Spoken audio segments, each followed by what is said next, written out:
All right, now tonight on KTN News, we shall feature a story by Dr. Masi Korir on young girls and the exposure to HIV/AIDS.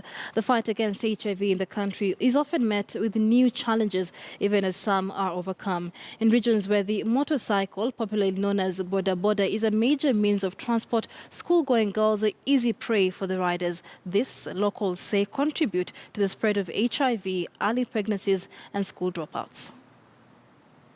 In school, and there are a lot of things that children will tell you. My mother tells me to go and look for money hata ya kununua sabuni, mafuta ya kujipaka. And these are girls who are growing up, they are teenagers. So what else would they do? Akipatana na mtu wa bodaboda ule anatengeneza pesa kila siku, they would definitely fall into that trap.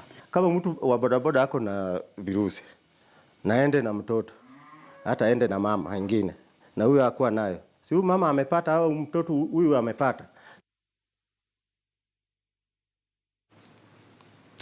All right, and in studio with us is Dr. Masi Korir, who now joins us for more on this feature coming up tonight. Dr. Masi, of course, as usual, very interesting issues of national importance in most of your features. But what more can you tell us about this particular one?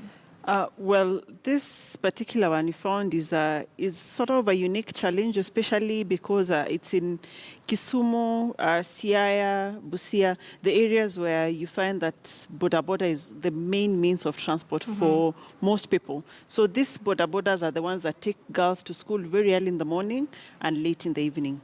So during this distance to school is where we talked to a lady who works with most of these women and young girls who've been affected.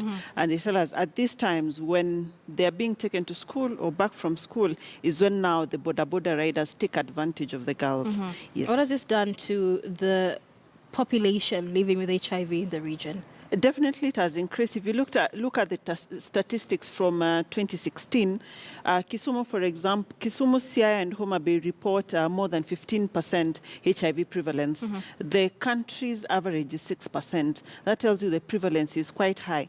They report even up to more than 5,000 new infections annually, when the entire country, the infections were about 70,000, right. 70 to 100,000 new infections. So you see that it significantly contributes to the number of new HIV infections and the prevalence of HIV around that area. And of concern is that these are young girls who are on their quest to education. Right, school-going age. Yes, school-going girls. They get pregnant, they get HIV, and they drop out of school. So what does this contribute generally to the development of the country and to women empowerment, to girl-child empowerment and education? Right. I mean, and speaking of girl-child empowerment and women empowerment, when it comes to the fight against HIV, there's been a lot of talk and civic education about the use of protection, the use of contraceptives and all of that. Where does that leave this civic education? Because, I mean, you would expect that even if that is the situation, then the woman is empowered enough to say protection must be used. Well, the stigma on HIV is at about 34%. That in Kisumu, for example. And then these are young girls who are not yet confident. They cannot negotiate for safe sex. Some do not know what contraceptives are, what condom use is. So when a bodaboda who's an adult or is over 18 takes advantage of these young girls, then you can imagine that these girls are not in a position to actually demand for something different. And what the bodaboda riders were saying is that some of these girls come from really poor settings where they don't even have money to pay for that transport. So that is the payment. So that is the payment for them to go to school.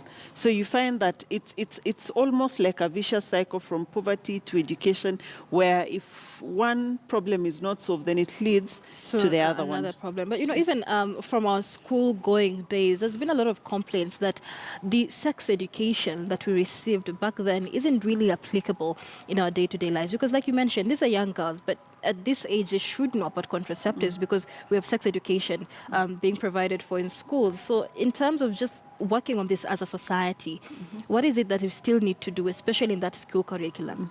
Well, I think one of the important things to do, and I talked to some of the young girls who are school-going, is that Well, the comprehensive sexual education is not really delivered well because there's still a taboo around the whole speaking. sex education, around speaking about sex. So you find that the people and the teachers who are supposed to deliver this education still hold back some of the information. So you find that these girls don't really get all the information that they need. And then two, parents do not talk to their children about sex education, about, the whole area about comprehensive sexual education. Parents are not talking to their children. So where do they find this information? They either stumble upon it or they find themselves when it's too late to learn about this, when they're either pregnant or they're infected. Yes. All right, so, of course, that feature is coming up tonight. We'll all be waiting for it. But what is the one thing that you haven't told us that we're expecting tonight? Let's wait and hear from the riders and from the women who deal with this issue. All right, Yes. definitely said to be a very interesting feature. That is why in-house Dr. Mercy Korir there. And so that feature will be coming your way tonight.